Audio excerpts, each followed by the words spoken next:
रूस और यूक्रेन के बीच लगभग 4 साल से चल रहे भीषण युद्ध को खत्म कराने के लिए एक तरफ अंतर्राष्ट्रीय स्तर पर शांति वार्ता की कोशिशें तेज हैं, वहीं दूसरी तरफ जमीनी हकीकत एक बार फिर हालात को और खतरनाक मोड़ पर ले जाती दिख रही है। सोमवार को रूस ने एक ऐसा आरोप लगाया जिसने न सिर्फ युद्ध की गंभीरता को बढ़ा दी बल्कि शांति प्रक्रिया पर भी बड़ा सवाल खड़ा कर दिया है।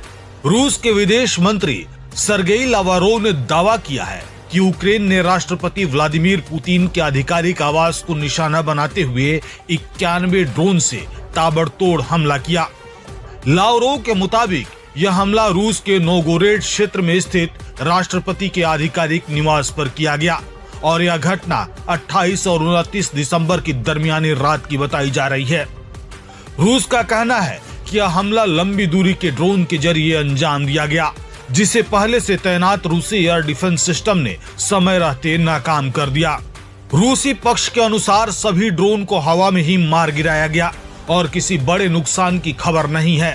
हालांकि इस हमले के वक्त राष्ट्रपति पुतिन उस आवास में मौजूद थे या नहीं, इस पर रूस की ओर से कोई आधिकारिक जानकारी नहीं दी गई है। इसके बावजूद मॉस्को ने इस कथित हमले को बेहद गंभीर बताते हुए इसे यूक्रेन सरकार द्वारा प्रायोजित आतंकवादी कार्रवाई करार दिया है। सरगेई लावरोव ने सख्त लहजों में चेतावनी देते हुए कहा कि इस तरह की हरकतों को रूस बिना जवाब दिए नहीं छोड़ेगा। उन्होंने संकेत दिए कि रूस ने जवाबी कार्रवाई की पूरी तैयारी कर ली है और यह भी तय कर लिया गया है कि बदला कब और कहां लिया जाएगा। इतना ही नहीं, रूस ने यह भी स्पष्ट कर दिया है कि यूक्रेन पर लगाए गए इन आरोपों के बाद वह शांति समझौते को लेकर अपने अब तक के रुख पर दोबारा विचार कर सकता है। वहीं दूसरी ओर यूक्रेन ने रूस के इन सभी आरोपों को सिरे से खारिज कर दिया है। राष्ट्रपति जेलेंस्की ने साफ कहा है कि पुतिन के आवास पर हमले का दावा पूरी तरह मनगढ़ंत और झूठा है।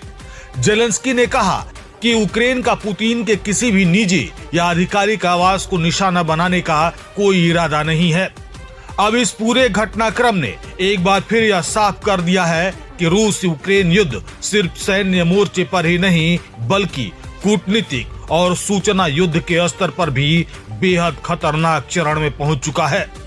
अब दुनिया की नजर इस बात पर टिकी है कि क्या यह ड्रोन विवाद युद्ध को और भड़काएगा या फिर शांति की कोशिशें किसी तरह आगे